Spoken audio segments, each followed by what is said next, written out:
Isang magandang araw po sa ating lahat at muli po ito po si Mr. Gambol at ako po'y bumabati sa inyo ng magandang araw po at sana po ay nasa mabuti po kayong kalagayan sa Luzon, Visayas at Mindanao at maging sa iba't ibang panig po ng mundo.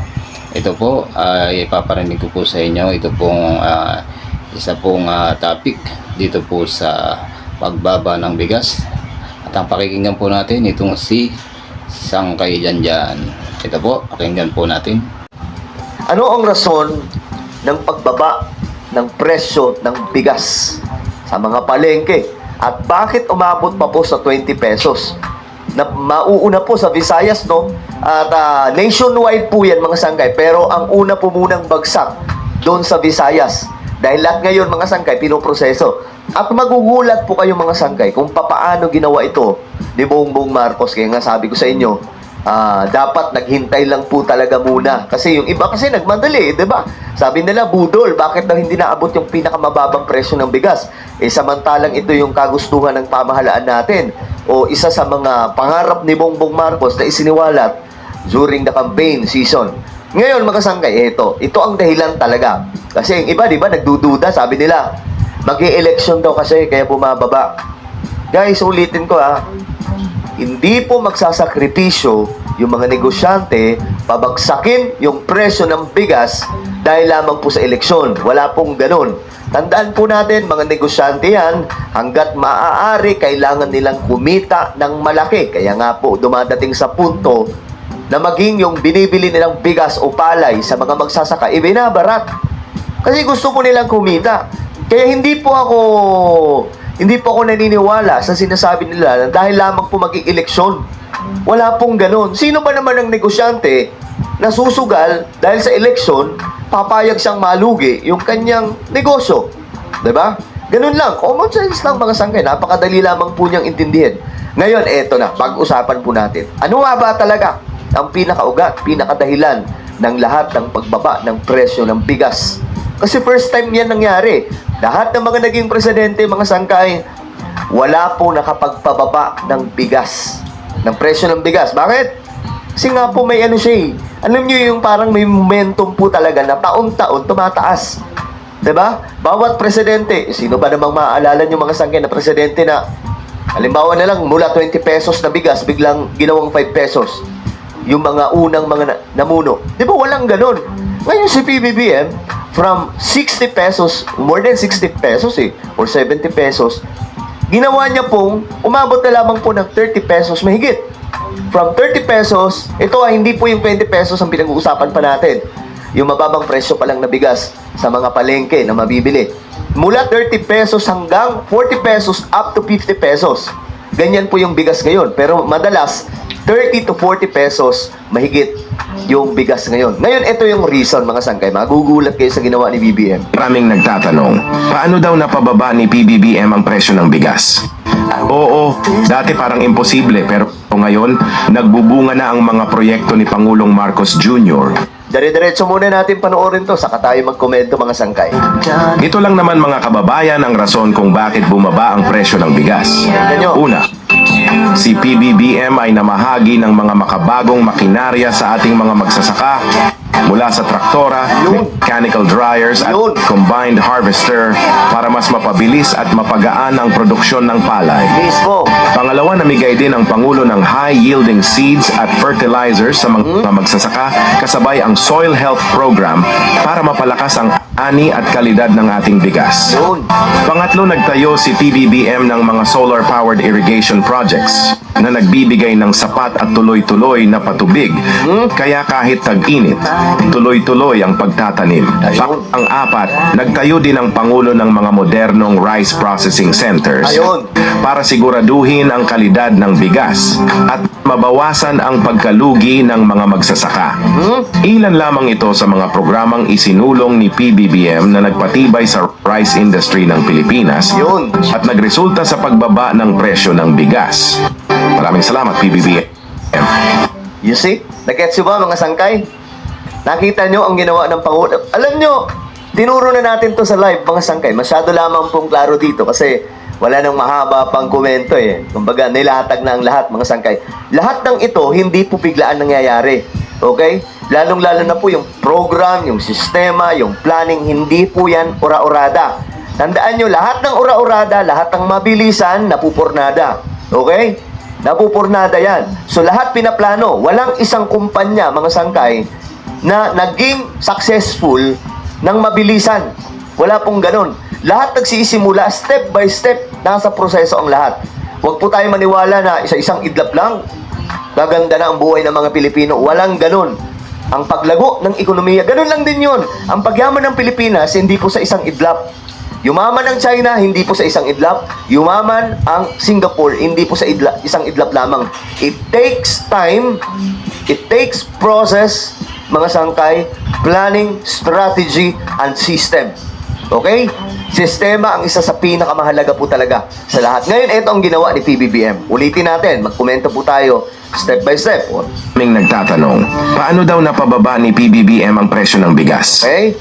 Oo, dati parang imposible pero Correct. Dati parang imposible, di ba? Even former President Rodrigo Duterte, di po niya nagawa yun. Talagang parang imposible, ano po, kasi talagang hindi mo maisip na talagang yan magagawa ng ating Pangulo na mapababa ng ganong kababa ang bigas. Kasi mula rin nung ako bata pa, sa panahon ni Cory, nung napatalsik itong si Pangulong Marcos Sr., talagang doon na po talagang sunod-sunod na yung pagtaas, hindi na maawat yung pagtaas, ano po. Pero pagdating po ng Pangulong BBM, talagang maiisip mo na talagang magagawa pala niya talaga, no? Talagang matalino ang ating Pangulo na ating naihalal, no? Talagang mahusay talaga siya, may utak talaga. Yun.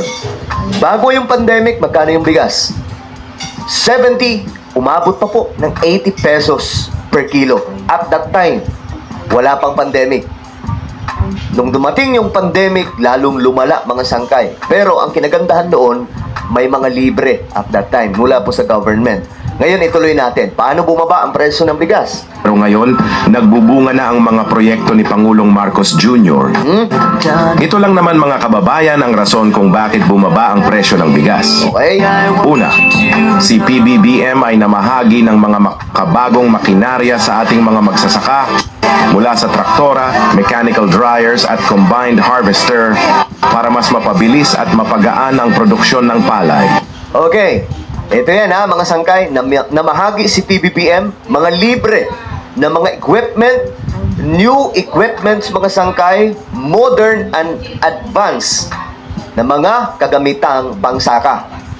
Buong Pilipinas yan. Maraming hindi nakakaalam niyan, mga sangkay.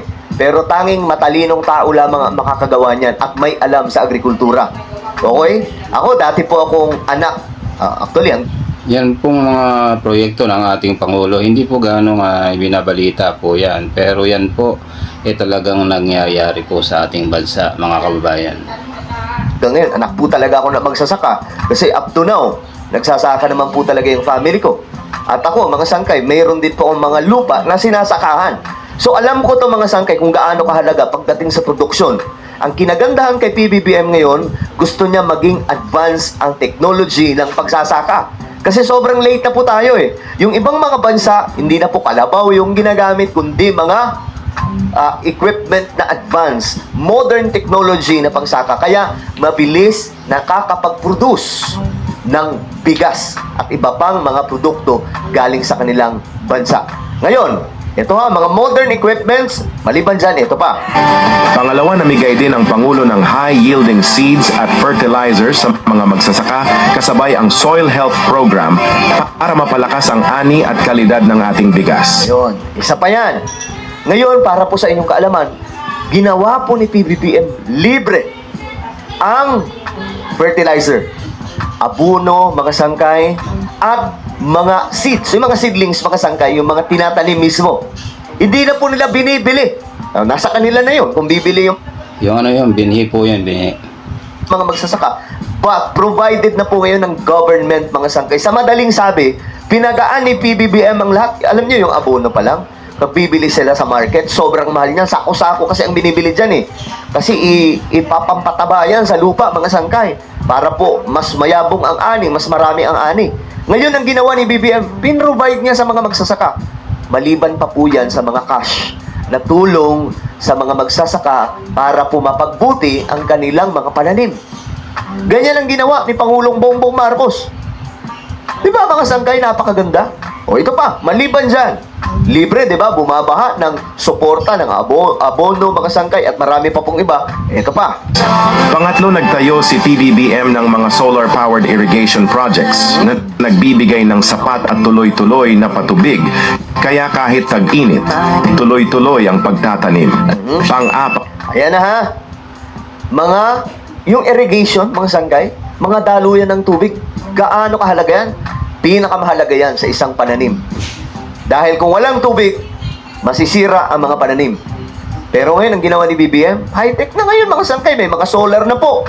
Diba? Nag-provide ang government ito sa mga malalawak na sakahan po ito. Pin-provide ni PBBM yan. Tapos, ito po yung nagpapadaloy ng tubig papunta sa mga sakahan. Hindi po ba ganyan po ang modern ngayon ang agrikultura natin? Wala pang 3 taon yan, mga sangkay, nung almost 3 years pa lang, si PBBM na namumuno sa Pilipinas. How much more kung aabot po ng 20 years ang Pangulo? Hindi ang Pilipinas po natin, yayaman kung ganun. Kasi, sabi ko nga sa inyo, matalinong presidente. Ngayon, eto pa mga sangkay. Eto pa ang malupit na ginawa ni BBM na ikagugulat ninyo. ang pagtatanim. Pang-apat, nagtayo din ang Pangulo ng mga modernong rice processing centers para siguraduhin ang kalidad ng bigas at mabawasan ang pagkalugi ng mga magsasaka.